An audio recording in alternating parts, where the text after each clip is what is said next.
Y ya estamos con otra gran amiga, la doctora Antonia Pugliese, que es psicoanalista y psiquiatra.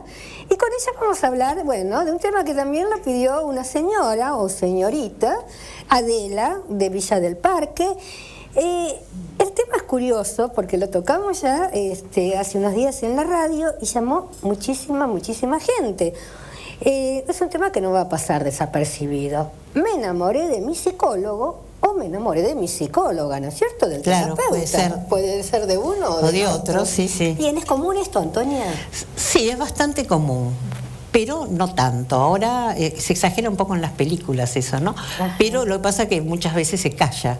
Estas cosas no se dicen. Claro. A veces se actúan y no se dicen. Ajá. Entonces, por pudor, como pasa siempre, por prejuicio.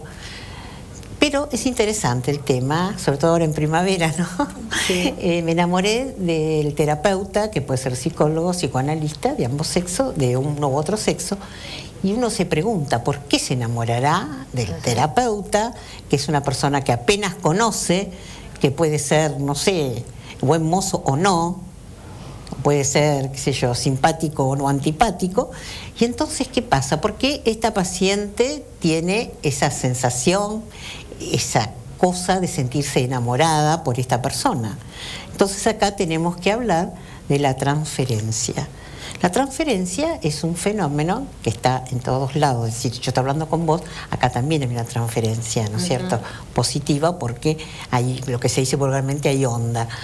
Entonces la transferencia es un fenómeno totalmente inconsciente, en el cual está en el inconsciente sentimientos,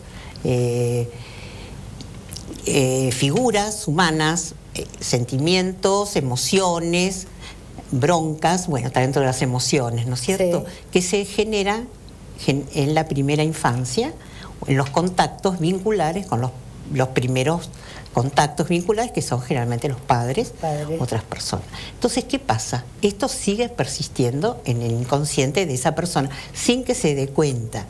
Cuando hay un pequeño rasgo o algo que en ese paciente puede despertar una situación parecida a la que tuvo, el sentimiento o el vínculo que tuvo con sus padres, entonces despierta ese sentimiento y proyecta en el analista o terapeuta ese sentimiento, esa sensación, ese vínculo, esa imagen que tiene inconscientemente, lo proyecta, es decir, por eso la transferencia, lo transfiere, como cuando hacemos una transferencia bancaria, ¿no? Transferimos ese caudal interno en esa persona. Y entonces esto es una cosa muy importante, se da bastante seguido, pero esto se tiene que seguir analizando y ver precisamente la relación que tuvo esa persona con sus padres, que es como que se reaviva con el analista, pero eso tiene que elaborarse, trabajar sobre ese vínculo. Claro, el analista sería el encargado de encaminar a la paciente o el paciente, de ¿no? interpretar por qué le ha despertado. ¿Y después qué hace con ese paquete, no es cierto? Que lo descubre. Ese paquete, y bueno, el psicoanálisis es eso, ¿no? Es meterse con un paquete en el cual se va sacando, se va abriendo y van apareciendo en el inconsciente todas las fantasías, todas las situaciones que se han pasado en la vida de ese individuo. Eso es el psicoanálisis, una de las tantas cosas, ¿no? Y lo que más se trabaja es con el Edipo, y acá se da con el analista como una situación edípica. Por eso el analista vendría a ser el representante de ese objeto interno de uno de los padres, ¿no? Ahora, estos sentimientos, esta situación puede ser positiva o negativa. Claro. Cuando es positiva la transferencia, aparecen estos sentimientos, a veces de admiración, otras veces puede ser negativa, en el cual aparece bronca, rencor, cuando hubo precisamente una situación de maltrato, de malas experiencias como niña, entonces ha dejado en su interior ver en el analista que puede ser un agresor, una persona que lo puede tratar muy mal.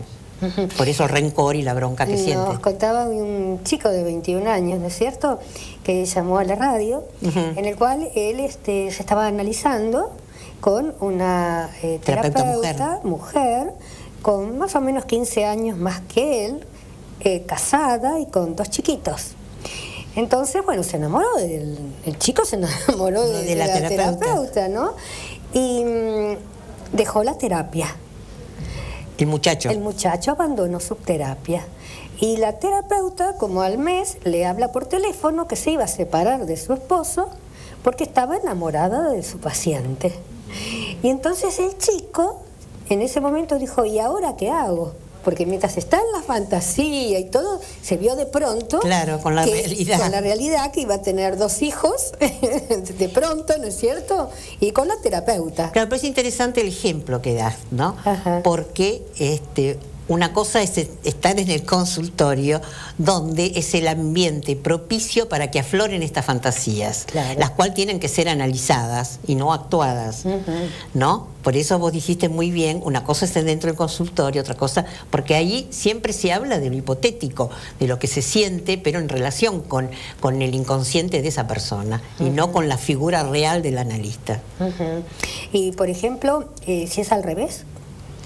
Al revés que el analista se enamora del paciente. Y tiene que analizarse y ver realmente qué es lo que le está pasando a él, qué le está pasando con sus fantasías y ver qué le está pasando muy bien en su análisis o consultarlo en la supervisión que generalmente se hace y bueno, y así poder subsanar el problema. Y si no puede de ninguna manera interrumpir el tratamiento y derivar a esa paciente a otro terapeuta. Claro, ahora yo, bueno, me pongo en el lugar de una amiga mía que ya lleva 30 y pico de años de casada, se enamoró de su odontólogo.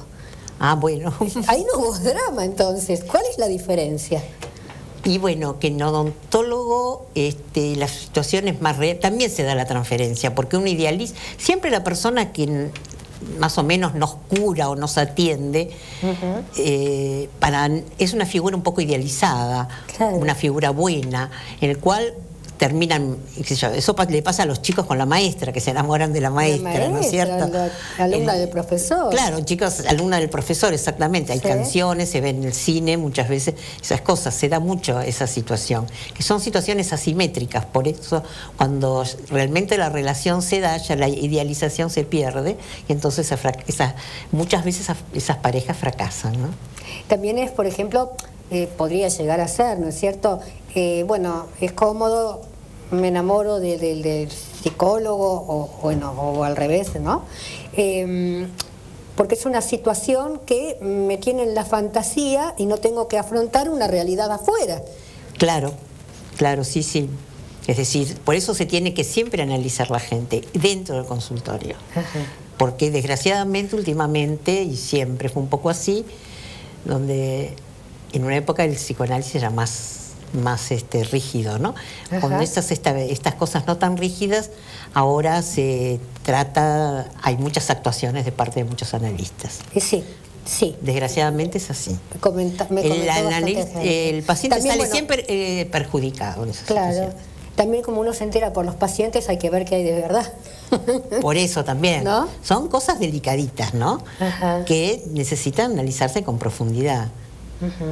Y acá de pronto se trabaja en forma con la familia o ¿cómo se encargaría una terapia? Bueno, una terapia, una cosa es la terapia individual, donde está el analista con la persona, con el paciente, y otra cosa es a veces es necesario para ayudar a este paciente convocar a la familia. Entonces se convoca a la familia, se ve el problema, ¿no? En el cual a veces el paciente es receptor de todo un conflicto familiar. Sí, menudo problema. Menudo problema, sí. El que estudió mucho eso es Pichon Rivière, el famoso Pichon Rivière, que es de la teoría de los grupos, en el cual decía, ¿no?, que el paciente es el más enfermo o el más sano. Más enfermo... Claro, el emergente, ¿no? Claro, es el emergente de la situación, sí. Es decir, que en psicología social se estudia mucho, ¿no? Y entonces es el emergente de una situación familiar, y es más fuerte porque puede recibir todos los chubascos que hay en la familia.